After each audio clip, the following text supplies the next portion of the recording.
आमर दाबी आदिवासी स्वशासन व्यवस्था गणतंत्र लागू कराଯାଉ आमर दाबी आमर दाबी आमर दाबी आदिवासी स्वशासन व्यवस्था गणतंत्र लागू कराଯାଉ आमर दाबी आमर दाबी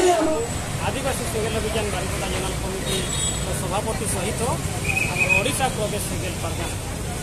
कौन पे आसर धारणा विषय कौन कौन दाबी आज आमर सिंगल जो गणधारणा दिखाई मयूरभंज जिलापाल कार्यालय सम्मुखें यार मुख्य उद्देश्य हूँ जो आदिवासी समाज रे आज पर्यंत संविधान आईन एवं गणतंत्र व्यवस्था लागू नहीं यही दाबी को नहीं आम अनेक थर 2022 जो गत पूर्वतन राष्ट्रपति जो रामनाथ कोविंद थे से समय आम दाबी करसुचु आदिवासी समाज रे जो अंधविश्वास कुसंस्कार दाढ़ी नाम हत्या कंगारू कोर्ट मन इच्छा जो जरिमाना सब कुसंस्कार चली समाप्त करने को हेले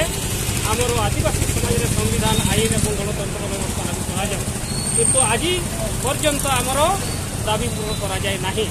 तेणु आज ये गणधारणा माध्यम आम मयूरभंजर समस्त विधायक को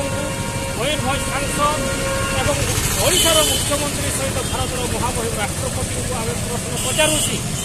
जे भारत देश जदि आज संविधान आईन कानून गणतंत्र चली तो आदिवासी समाज में आज पर्यंत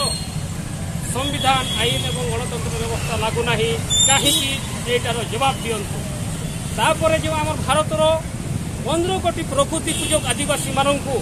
आज पर्यंत जो सारना धर्म कोड मान्यता दि जाए ना कहीं आमर समस्त विधायक सांसद एवं मुख्यमंत्री सहित आमर जो राष्ट्रपति कहीं चुप अच्छा जवाब दिंतु यही 3टी प्रश्नर जवाब जदि आगामी 20 सेप्टेम्बर 2023 सुधा आमको न मिले तेज 30 सेप्टेम्बर को आम भारत मयूरभंज बंद करने